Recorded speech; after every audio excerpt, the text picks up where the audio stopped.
Manassas,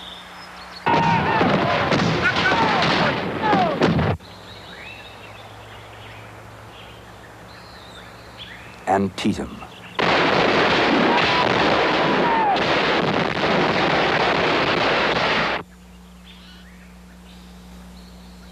Fredericksburg,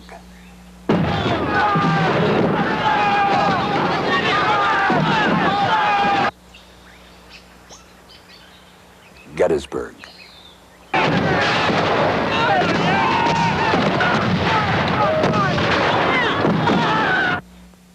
Appomattox Court House. For 4 terrible years, battlefields like these claimed 600,000 lives.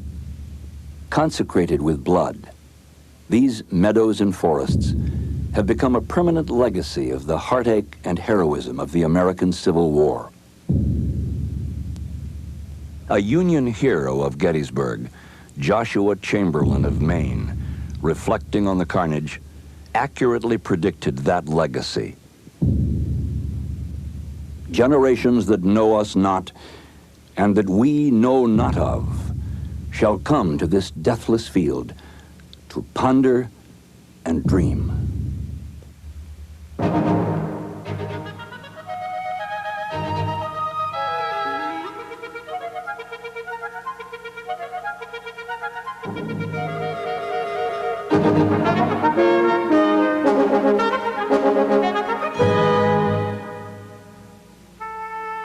The triumphs and tragedies of the American Civil War battlefields did not go unrecorded.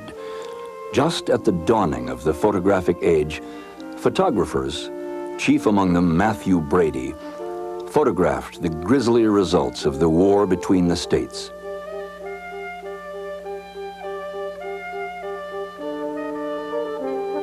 Artists of the day were likewise moved to capture the battles and the men who fought them. They were used in the newspapers and magazines of the period. Modern artists, such as Dale Gallion and Don Troiani, still draw inspiration from these battlefields.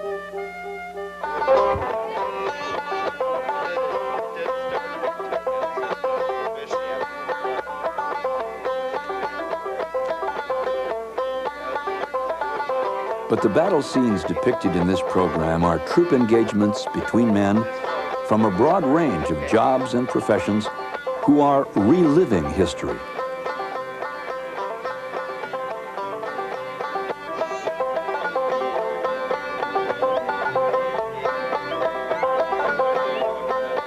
They breathe new life into Civil War heroes, such as General Jeb Stuart, the daring Confederate, who wore a plume in his hat and a flowing cape, or Fighting Joe Hooker, the Union general, who led his troops into battle fire riding a splendid white horse. During the time spent reliving history, they bunk in 1860-type Army tents. Though, unlike real Civil War camps, wives and girlfriends are sometimes present to help prepare the victuals. Some share Dixie. Some, the battle hymn of the Republic. But they do not share the weevil-infested hardtack of Billy Yank, or the goober peas of Johnny Reb, or the real hunger of Lee's starving troops, or the real killing of brother against brother. What they do share is spirit, the spirit of the men who fought the war between the states. Well, I believe that we should save the Union. The country divided in half is not going to survive, and I thoroughly believe that our forefathers meant this to be a strong, united country, and I believe very thoroughly in that, and I'm willing to fight very hard for it. I enlisted to fight this war to put down secession. You know how a soldier likes his tobacco, and if this war lasts very long, good tobacco may be hard to get because, you know, all the best is grown down here at the South. But I expect once we get to Richmond, we'll have all the good, fine Virginia burley that we'll ever need. My state seceded, and I felt my loyalties were with it. I enlisted because my country is being invaded. So it was only natural that I should join him when our shores were attacked by the vile damn Yankees. Others relive history armed with cameras and picnic baskets, shod in comfortable walking shoes. Across the Potomac from Washington, D.C. is the state of Virginia, where the city of Richmond served as the capital of the Confederacy during the Civil War. Then the Potomac flowed through the center of a military chessboard, so that today a comfortable drive from Washington takes visitors to some of the most important battle sites of the Civil War. Manassas, the first great battle of the Civil War. Antietam, America's bloodiest single day of battle. Fredericksburg, a stunning defensive victory for the Confederate General Robert E. Lee. Gettysburg, the beginning of the end for the Confederacy. Appomattox Court House, Lee's final surrender. A nation is reunited. Summer is at its hottest on July 21st, 1861, but there are folk in Washington, D.C. who feel that it's a fine day for a Sunday picnic and an event to make it memorable. Mr. Lincoln from Illinois is in the White House with a rebellion on his hands. Today he's sending his 90-day volunteers to put it down. So, armed with parasols and picnic baskets, the fine folk from Washington journey almost 30 miles into neighboring Virginia near a railroad junction called Manassas to watch those troublesome Rebs get the britches whipped off them. An exceptional day for a picnic.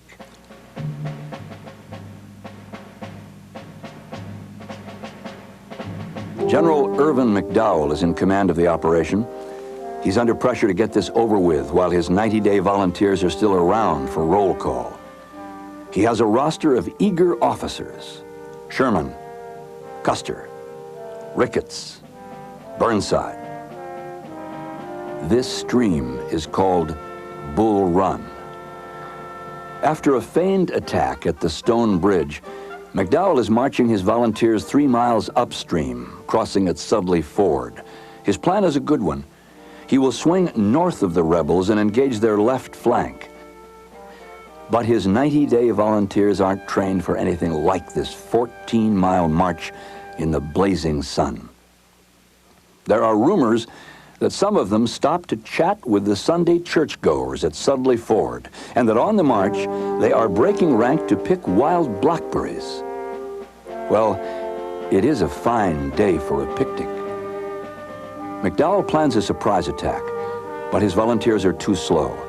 The outnumbered Confederates see it coming and shift their defenses to Matthew Hill, where the first major battle of the Civil War begins.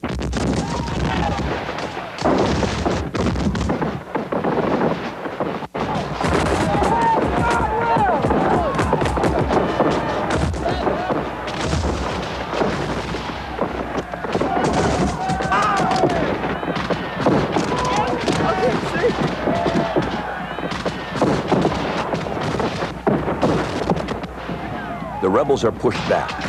On Henry Hill, they tried desperately to make a stand. When General B of South Carolina catches a glimpse of an officer standing fast with his Virginia brigade, "There stands Jackson like a stone wall," he shouts to his men. "Rally behind the Virginians." Thomas Jonathan Jackson, like a stone wall. B's troops rally with Jackson's and the last of Joseph Johnston's troops who had arrived by rail. Together, they counterattack. On the hill, McDowell's Union artillerymen see troops approaching, but since uniforms are not as yet standardized in either army, these attacking rebels are wearing blue. The Federals hold their fire too long.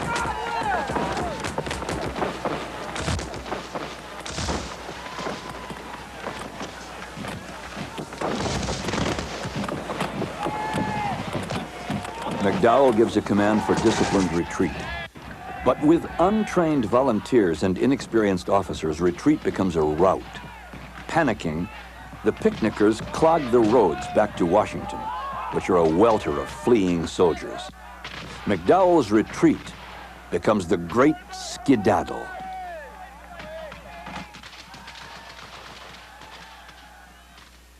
"48 800 casualties. The governments on each side of the Potomac awakened to the possibility of a long, grim, full-time war. The divided states were even divided in how they named a battle site. Confederates called this battle Manassas, after the railroad junction, while the Federals named it after a stream that flowed between the two armies, Bull Run. It took General McDowell 3 days to arrive here from Washington, D.C. with his green troops. Today, it takes a visitor about 30 minutes. Tall in the saddle, General Jackson surveys the battlefield where he earned the name Stonewall.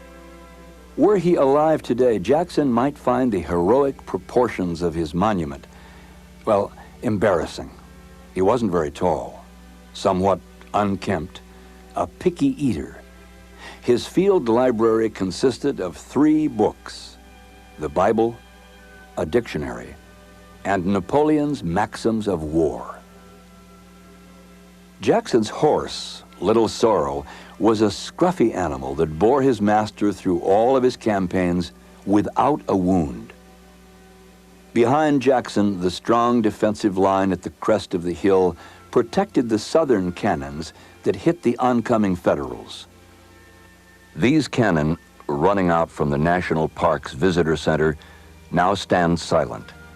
They trace the Union lines at the battle's peak. This White House stands next to the gravesite of Judith Henry, an 84-year-old widow who was killed by a cannon shell that hit her house. She was the battle's only civilian casualty. A civilian by the name of Wilmer McLean was so appalled by the battle that he fled Manassas and resettled in the peaceful surrounds near Appomattox Court House, and with good judgment at the time. Just over a year later, in August of 1862, another battle rages on this ground. In his effort to seize Richmond, President Lincoln commands Pope to take his Union Army deeper into Virginia. "Attack, not defense," Pope blusters. His fellow officers call him a bag of wind. Folklore has it Pope boasted, "My headquarters are in the saddle." Everyone snickers. Pope doesn't know his headquarters from his hindquarters. Pope blusters into Virginia.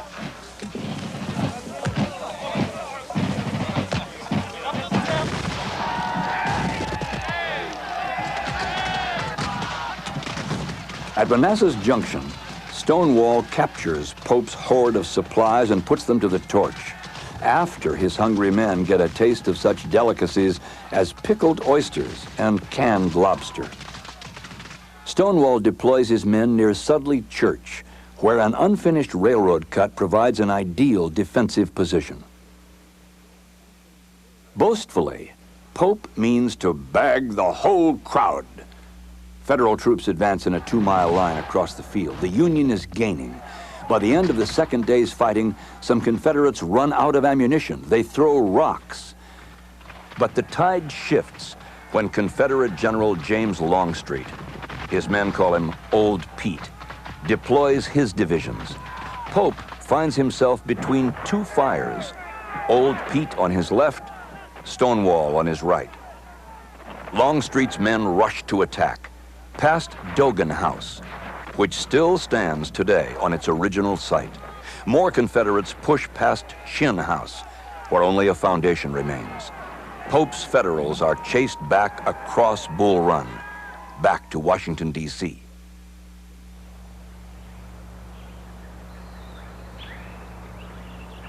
Sudley Church, still a house of worship for a Southern congregation.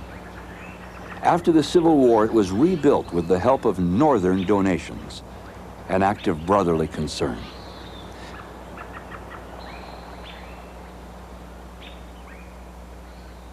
The walls of this old house, stone house, held up in the path of cannon fire.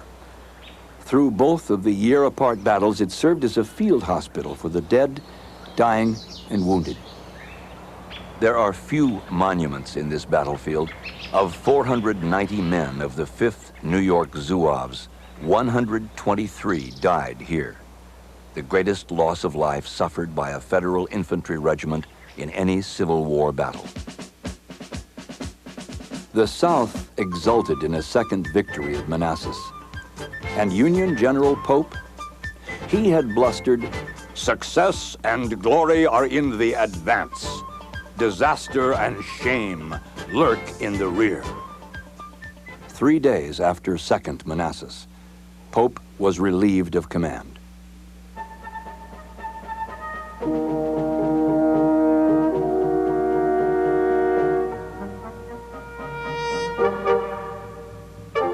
Lincoln turns to George McClellan to reorganize the Union Army and bring it out of chaos. McClellan is a prudent and well-organized general who puts caution above all other considerations. Lee's troops are in wretched condition, half famished, thousands without shoes, but their morale is high. Lee needs a victory on northern soil. Gambling against time, he divides his forces, sending Stonewall to take the strategic garrison at Harper's Ferry, now a National Historical Park at the junction of the Potomac and Shenandoah Rivers. Lee crosses the Potomac and invades Maryland. Marching to halt Lee, McClellan's army is stronger in men and equipment. Its weakness is McClellan.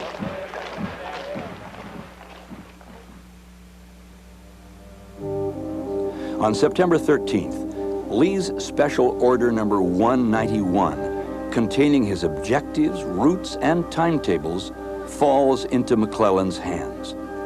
"I have the plans of the rebels," he wires Lincoln. It is the intelligence coup of the war, but McClellan is incapable of the rapid responses to make full use of it. September 17th, 1862. The armies collide in western Maryland along Antietam Creek, a mile from the town of Sharpsburg. Even though Stonewall rejoins him, Lee finds himself fighting sooner than he intended and with fewer men.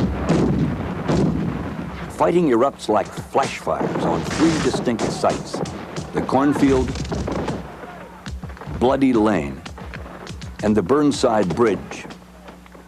The day's first battle begins in a head-high cornfield in the early hours of the morning.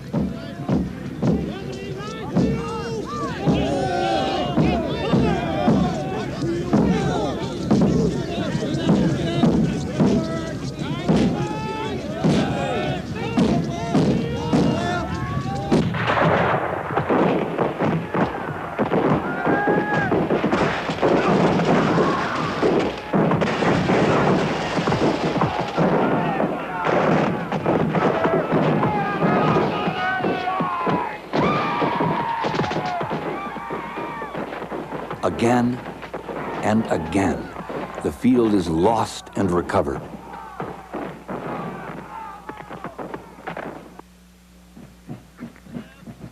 South of the cornfield, riflemen take cover in a sunken wagon road, a natural trench, soon to become Bloody Lane. 3 times the Federals attack in waves, unable to see the crouching riflemen until it's too late.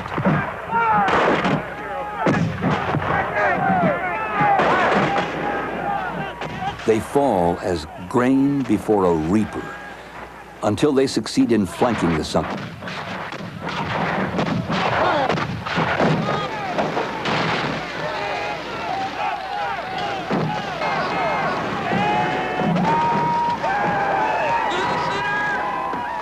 Now men are firing into each other's faces. Confederates' cover becomes their open grave, and the center of Lee's line is broken. But the Union troops are too spent to press the advantage gained at Bloody Lane.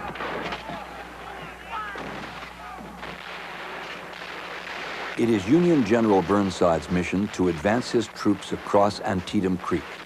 Objective: to open up yet another front that Lee will be forced to defend. But Burnside is too slow. At the Burnside Bridge, the third battle rages for 3 hours. 500 Georgia and South Carolina sharpshooters keep Burnside's 13,000 troops from crossing to the other side. One company tries to wade the creek.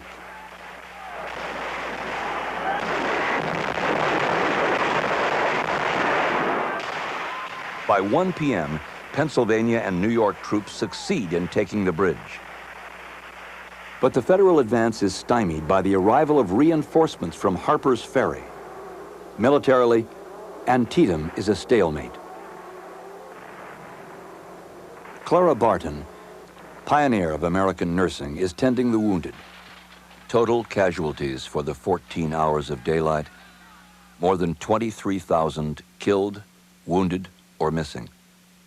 It is America's bloodiest day.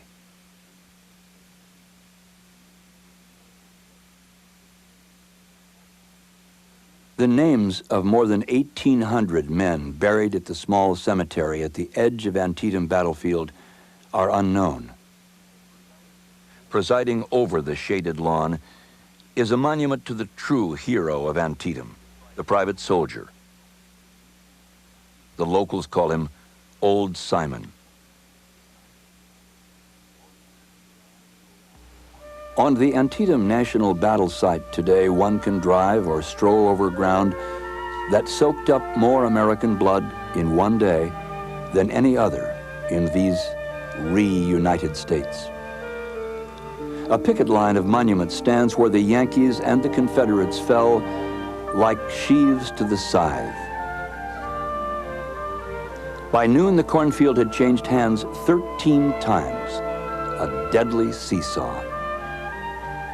In describing the fighting here, General Hooker wrote that every stalk of corn in this field was cut as closely as could have been cut with a knife, and the slain lay in rows.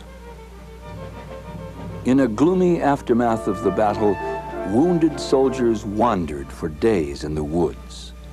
Among those wounded was a future Supreme Court Justice, Oliver Wendell Holmes. Of 5 attacking Union divisions that tried to cross the cornfield, only one reached the church. Ironically, the church belonged to the Dunkers, a pacifist sect. Once a year, members relive the Sunday when distant gunfire from the battle at South Mountain could be heard during the morning service. This road had been sunken by a traffic of farm wagons en route to a grist mill, forming the trench from which Southern riflemen shredded waves of Yankee troops. A witness reported of the fallen Northerners, "The ground was covered in blue. I could have walked without putting my foot on the ground." And after the tide had turned, this trench became the Confederate riflemen's pit grave. It was said, in this road there lay so many dead rebels that they formed a line which one might have walked upon as far as one could see. Today, this sunken road is memorialized as Bloody Lane.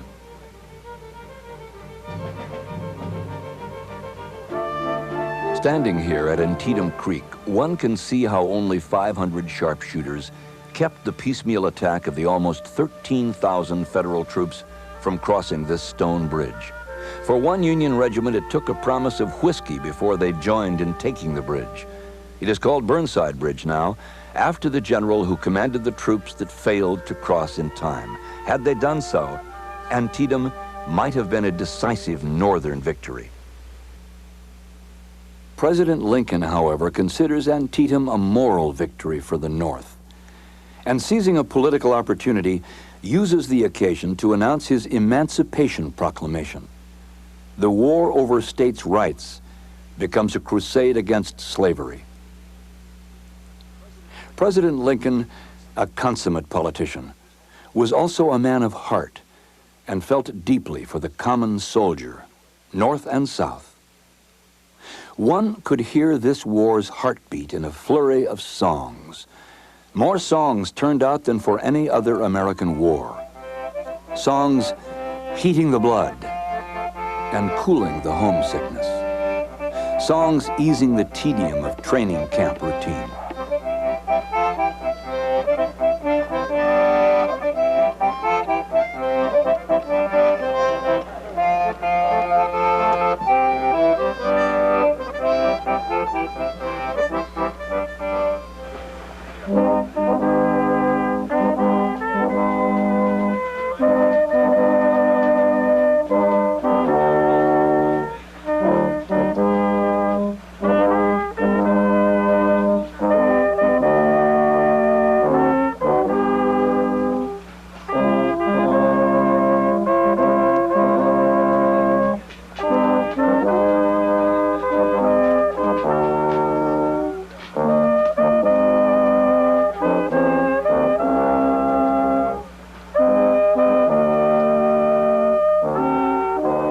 The Civil War soldier, whether a Billy Yank or a Johnny Reb, is usually a country boy with little mind for military discipline.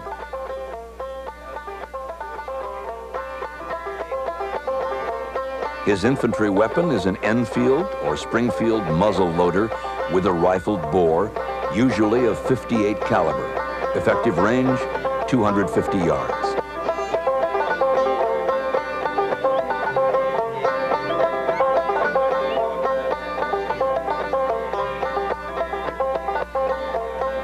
Early on, he wears an all-wool uniform that might have been hand-sewn by patriotic ladies back home.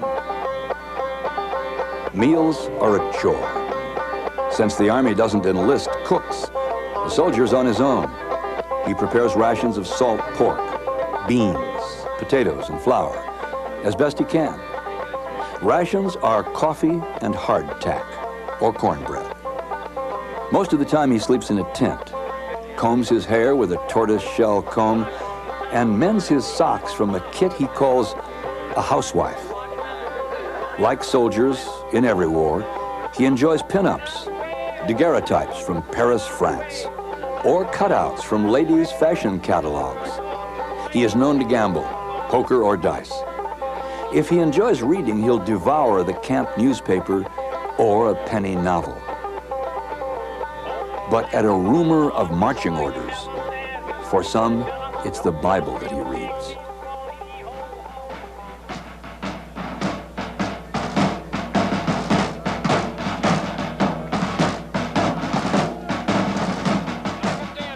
In November of 1862, marching orders came by command of General Lee. Lee is fighting a defensive war on home ground, which is what his outnumbered Army of Northern Virginia does superbly. One of his men, faceless among those thousands with marching orders, is a 19-year-old who has earned his sergeant's stripes. His name is Richard Kirkland from South Carolina. It's a name that bears remembering. The Federals have their marching orders too, by command of newly promoted General Ambrose Burnside. His is another name we remember. It is Burnside's haircut that gave sideburns their name. He is a general who is filled with self-doubt. Has he the ability to command so large a military force? Had he been too slow in crossing the creek at Antietam? No one is more amazed at Burnside's promotion than Burnside himself. At Fredericksburg, Virginia, located in the middle of a 100-mile corridor between the Capitol at Washington and the Confederate capital of Richmond, the armies meet to do battle. Union generals make battle plans at Chatham. General Lee's main force is dug in on high ground, just a mile west of the town. General Longstreet's artillery commands the field from the summit of Marie's Heights. At the foot of the hill, 2,000 crack riflemen from Georgia and South Carolina crouch behind a stone wall, waiting. Stonewall Jackson's corps holds a long wooded ridge, protecting the Confederate right flank. Again, Burnside acts too slowly. This time in crossing the Rappahannock. When he does get his federal troops across, Lee is ready. 4 entire divisions of Union soldiers are slaughtered before the stone wall.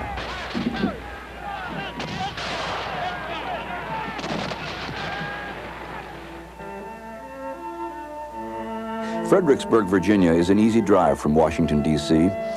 It's a pleasant place to visit. At first glance, one doesn't suspect that during the Civil War, this old colonial town withstood bombardments by both armies and looting. The fierce battles of Fredericksburg, Chancellorsville, the Wilderness, and Spotsylvania, all of them were fought within a 17-mile radius of this city. These battlefields are preserved in the Fredericksburg and Spotsylvania National Battlefield.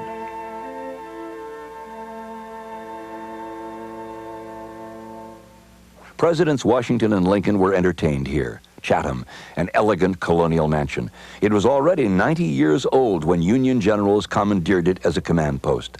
At Phillips House, 1 mile away, Burnside planned the battle that for him failed disastrously. In the battle's aftermath, Chatham saw service as a hospital. Chatham stands on the banks of the Rappahannock. George Washington grew up nearby. They say that he threw silver dollars across this river just to test his arm.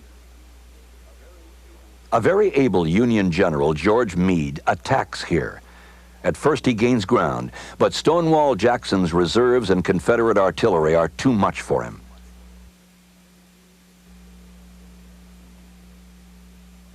Searching these woods, one can find rifle pits dug by Jackson's men, still grooved in the earth. Rows of family homes have been built to the verges of the restored stone wall where those Confederate riflemen opened up to the bloody slaughter of the Federal troops. After the battle, throngs of Union wounded writhed at the base of the wall, groaning, bleeding, thirsting. The next day, a 19-year-old Confederate sergeant risked his life again and again in climbing over the wall, bringing water to his wounded enemies, who, like him, had simply obeyed their marching orders. His name? Richard Kirkland of South Carolina. To those who died here, he is the angel of Marye's Heights.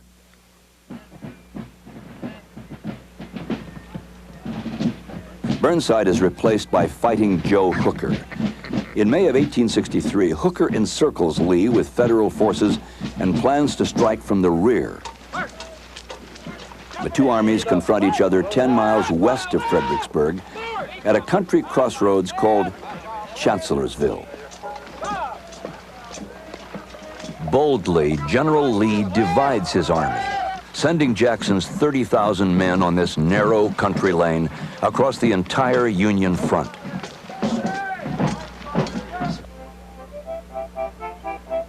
Two and 1/2 hours before dusk, the 2nd of May, 1863, Jackson's men spring from the woods in a surprise attack on the Federal right wing. Hooker's men, taken off guard, fall back in frantic retreat.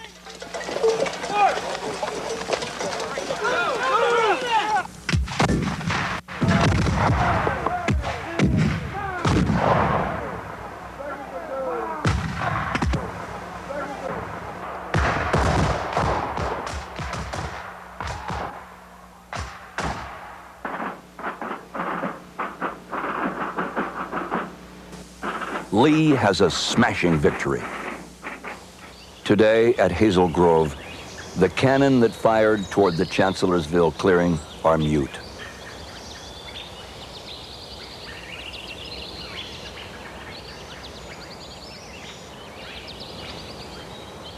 Stones.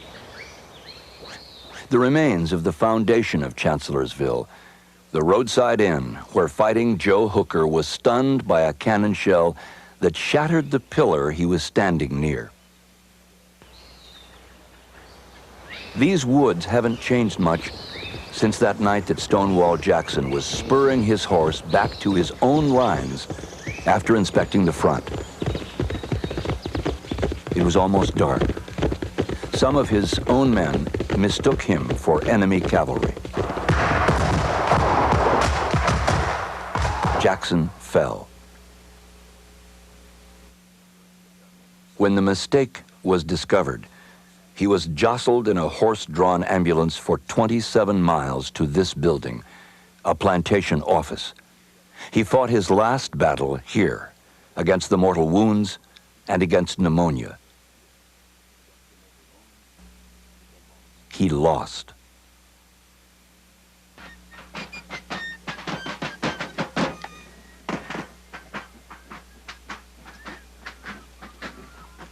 And the South's commander, General Lee, had lost that gallant soldier he called his own right arm. Without him, at a time when he plans to repeat his 1862 invasion of the North. Lee's reasons are sound. Chancellorsville was a smashing victory.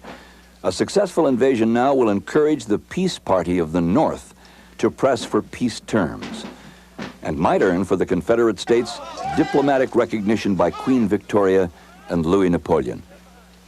His plan is to capture Harrisburg, the Pennsylvania capital, and from there, strike to Philadelphia or to Baltimore.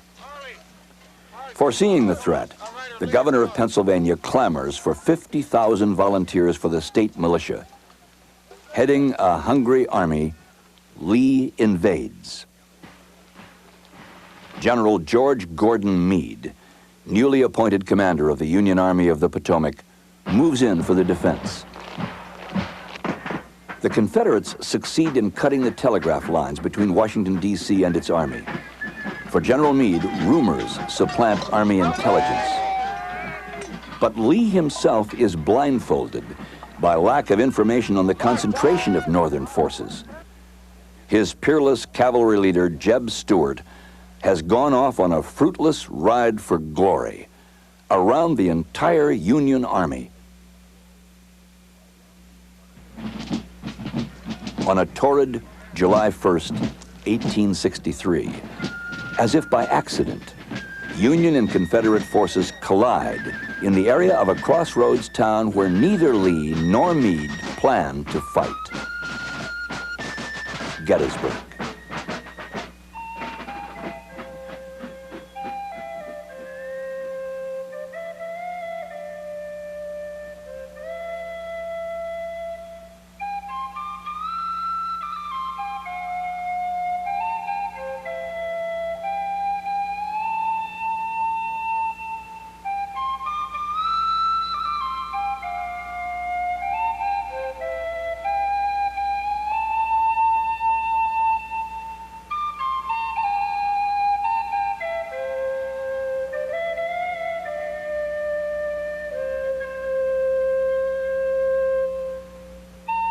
Gettysburg, the largest and most frequently visited of the Civil War battlefields.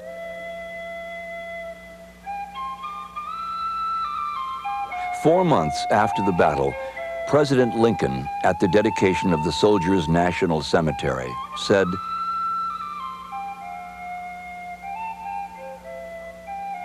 "We have come to dedicate a portion of that field as a final resting place for those who here gave their lives, that that nation might live."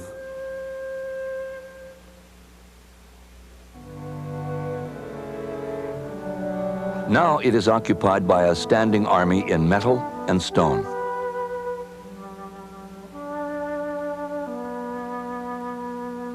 The Virginia Memorial, with Robert E. Lee astride his horse Traveler.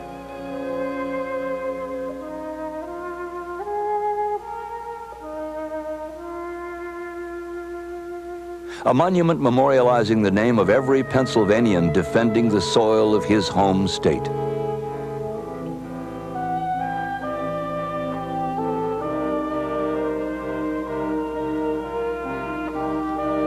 A monument to the boys in gray from North Carolina and Mississippi.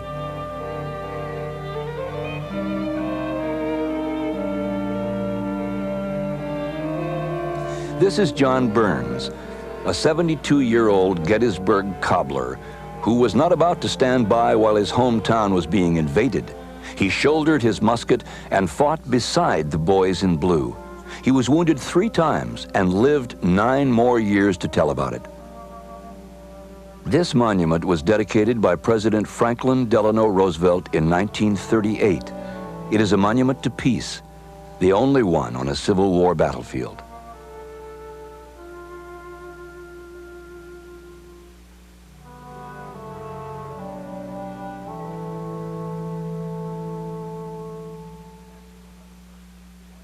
And still another president, Dwight D. Eisenhower, took pleasure in retracing the battle maneuvers with his Gettysburg guest, Field Marshal Montgomery, British hero of World War II.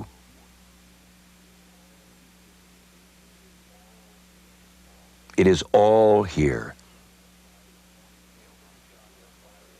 The opening shots are fired on the morning of a hot July, in an unplanned engagement between an advance party of a Confederate infantry and the pickets of a Union cavalry division.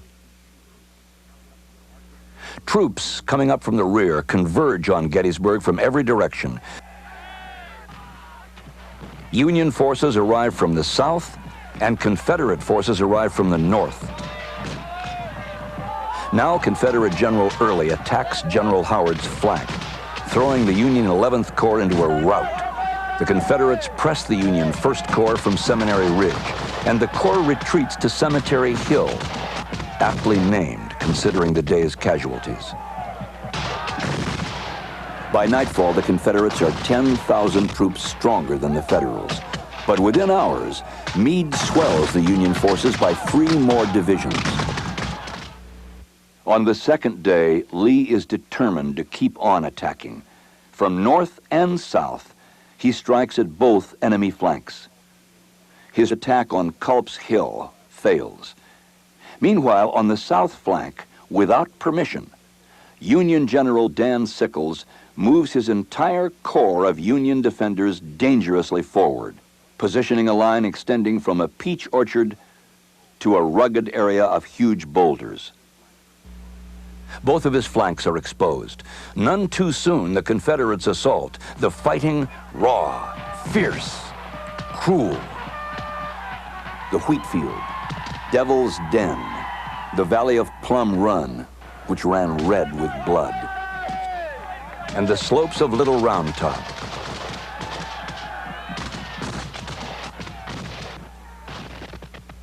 By nightfall of the second day, the Federals are holding intact on Cemetery Ridge, but the Confederates hold the ground in front.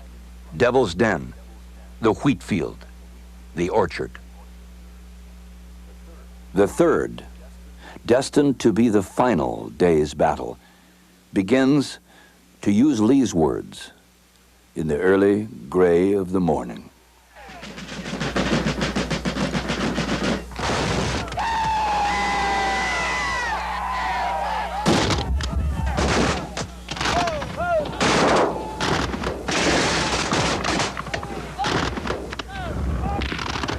The invaders and the defenders clash. For 7 hours in the blistering summer sun, they fight brutally at Culp's Hill, at Spangler's Spring. At 11 a.m., the Confederates withdraw, having gained no ground. The fields are bogs of corpses.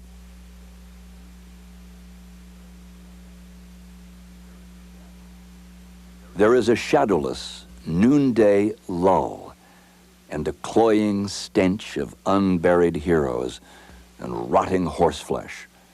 And then, at precisely 1:07 p.m., along the 2 miles of Confederate lines, over 130 pieces of field artillery open up.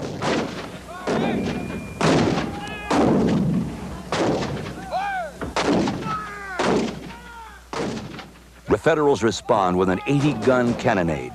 For 2 full hours, an artillery duel rages.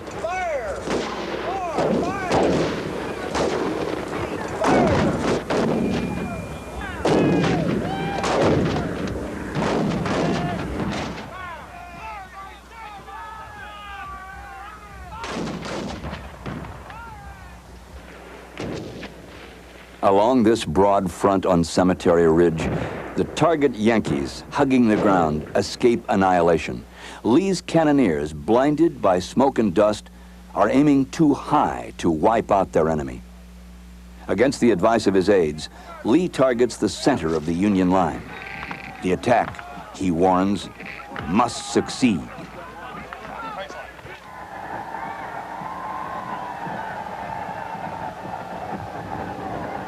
"12,000 men in gray advance in perfect rank, with pride and swagger, across these meadows, toward the bristling center of the Union line. 12,000 men marching lockstep up this hillside, then breaking into double time, and then with an outcry of death-defying yells, charge headlong into a suicide of Union fire.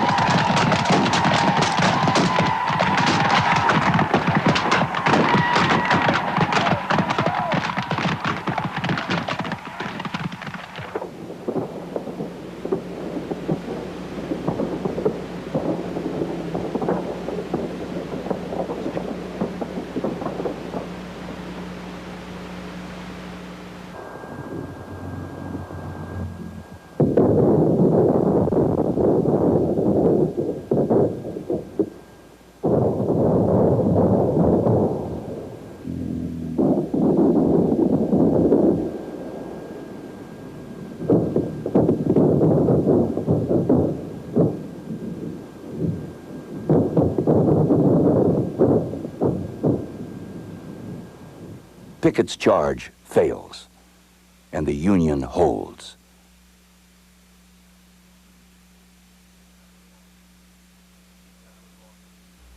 Confederate losses, 2,396 dead, 11,882 wounded. Union losses, 3,155 dead, 14,529 wounded. It is the most costly battle ever fought on American soil. In the multitude of corpses, Union surgeons discover the body of a young woman clad in a Confederate uniform. She had followed her husband into battle and into death.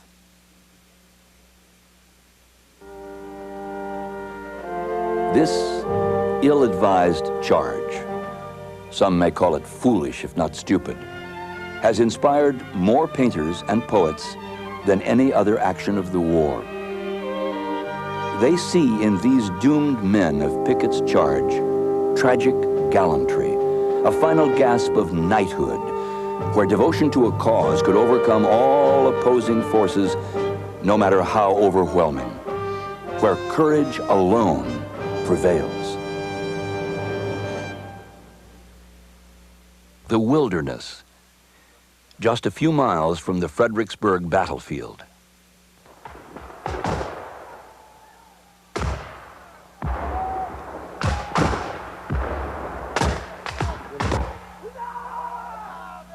Here, some 10 months after Gettysburg, Union troops are pitted against Lee's forces in this maze of forest.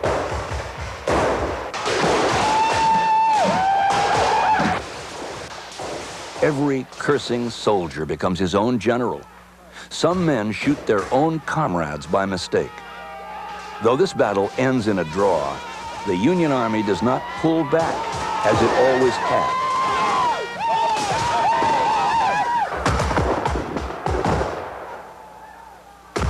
Lee is getting his first taste of the new General-in-Chief of the armies of the United States, General Ulysses S. Grant, who swears that he will fight it out on this line if it takes all summer. Grant fights a war of attrition, attack on all fronts. Hammer at them until Confederate forces are exhausted. A Midwestern farm boy who had failed at most everything he tried, his father cautions, "Be careful, Ulysses. You're a general now. It's a good job. Don't lose it."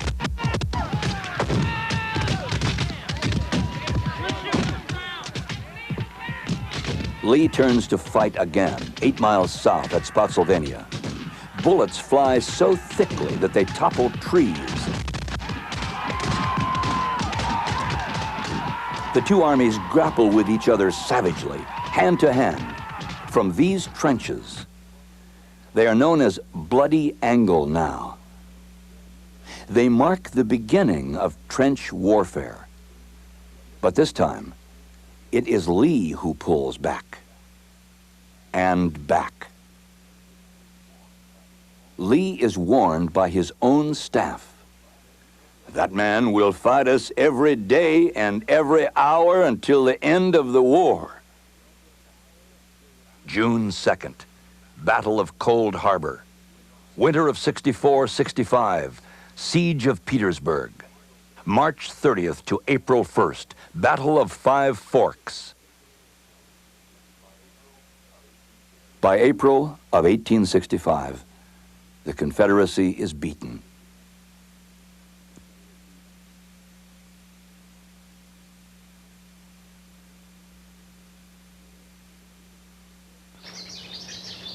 Today, visitors approach the restored village of Appomattox on foot. Cars are forbidden. They approach with respect, for it is here in April of 1865 that effectively this war, a grim condition of everyday life for 4 agonizing years, simply ends. Silence pervades. The home of Lorenzo Kelly, the village handyman. The tavern where U.S. officials work through the night, printing the paroles allowing Lee's 28,000 Confederates to return home. General Grant awakens that Palm Sunday morning with a headache.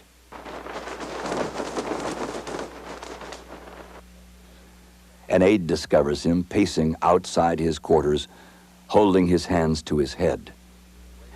Later, after receiving a final request from General Lee to discuss surrender, Grant confesses that his headache is cured. The ironies of war have come full circle. Near the Appomattox County Court House stands the fine brick home of one Wilmer McLean. Seeking peace, Mr. McLean had fled Manassas after the clash of arms in 1861 and resettled himself and his family in this house in Appomattox, then untouched by the war. He had been heard to say that he hoped that he might never see another soldier. Now the supreme soldier of the South, General Robert E. Lee, is waiting in the parlor of McLean's commandeered house. Lee is tired. He might be dozing when he hears General Grant and his aides climbing the front steps. Grant enters. Lee stands, resplendent in his dress uniform and glittering saber. Grant is in field dress. His boots are muddy. They shake hands. Grant mentions that they had met once before during the Mexican War. Lee remembers the occasion. Later, Grant will recall, "I felt like anything rather than rejoicing at the downfall of a foe who had fought so long and valiantly and had suffered so much." Grant's terms are generous indeed.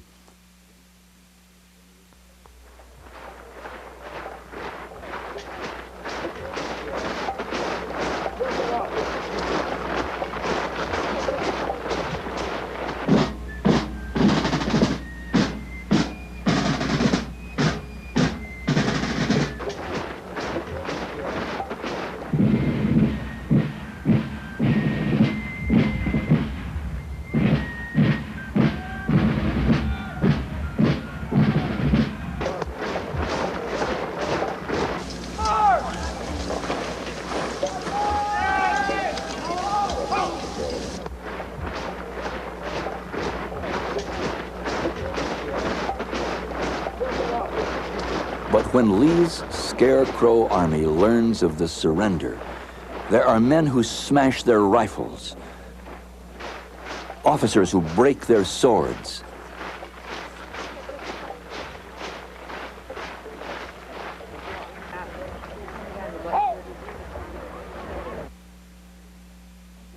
and they weep. The defeated lay down their arms. There's not a jeer from the victors, not one sigh of triumph. Rather, Union soldiers share their rations with starving Southerners until every haversack is empty. Lee's deputy, General Longstreet, asks, "Why do men fight who were born to be brothers?"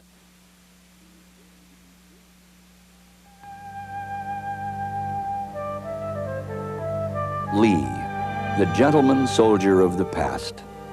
Grant, the hard-nosed soldier of the future.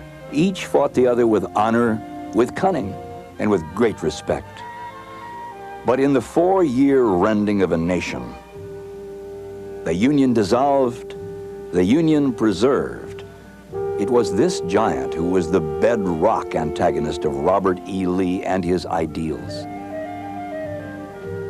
In the capital of the preserved Union, they face each other still, from the marble stairs of this monument across the Potomac to the front steps of Lee's house. Many visitors to the memorial battlefields return to Washington, their point of departure, some with sore feet. For many, underlying the picnicking and souvenir hunting and picture taking, it has been a pilgrimage. And in the afterglow of these visits, after sorting out the sights, one is aware of a sense of healing. Lincoln captured these feelings in one of his last speeches. With malice toward none, with charity toward all.